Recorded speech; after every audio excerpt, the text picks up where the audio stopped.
What's the imaginal? The imaginary, the imaginary, the imaginal, and the imaginal. Serious play. So in this imaginal sense, I'm going to be asking you to imagine. This is the imaginal part. Serious play. Imagine. It's not as a picture. I want you to become as much as you can like Socrates. The self is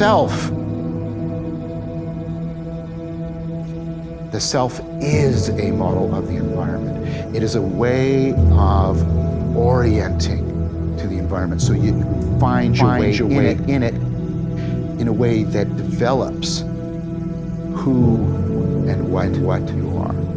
We're going to try and capture what it's like to be Socrates. They'll come along and they lose the trail. And the person who's running and doing the gesturing will drop into enacting the animal, trying to take on the perspective of the animal, the way that the animal, what the animal cares about, what the animal finds significant, trying to take on the identity of the animal, and then create this sense of from that, that is the way the animal went. A child picks up a stick, ties a blanket around their neck, and says, "I'm Zorro." They're trying to take on the perspective and the identity of Zorro so that they can taste what it's like to be Zorro.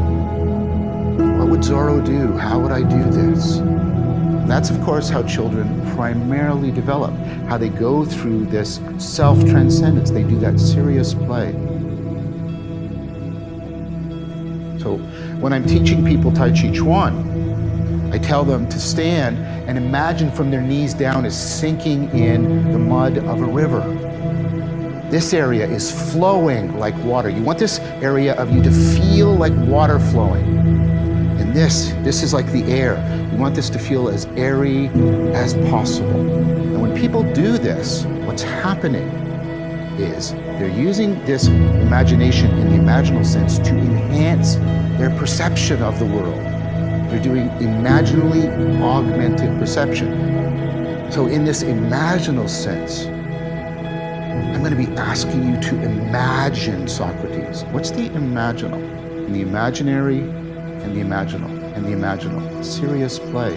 So in this imaginal sense, their perception of the world, I'm going to be asking you to imagine. This is the imaginal part, the imaginary, like the imaginals and the imaginal. Serious play in a way that develops who and what you are. I'm Zorro. We're going to try and to imagine, enacting, capture, serious play. I'm Zorro. To imagine. This area is flowing like water, and this is like the air. That serious play. What would Zorro do? How would I do this? And that's, of course, how children primarily develop, like Socrates. I'm Zorro. This is the imaginal part. I want you to become as much as you can who and what you are.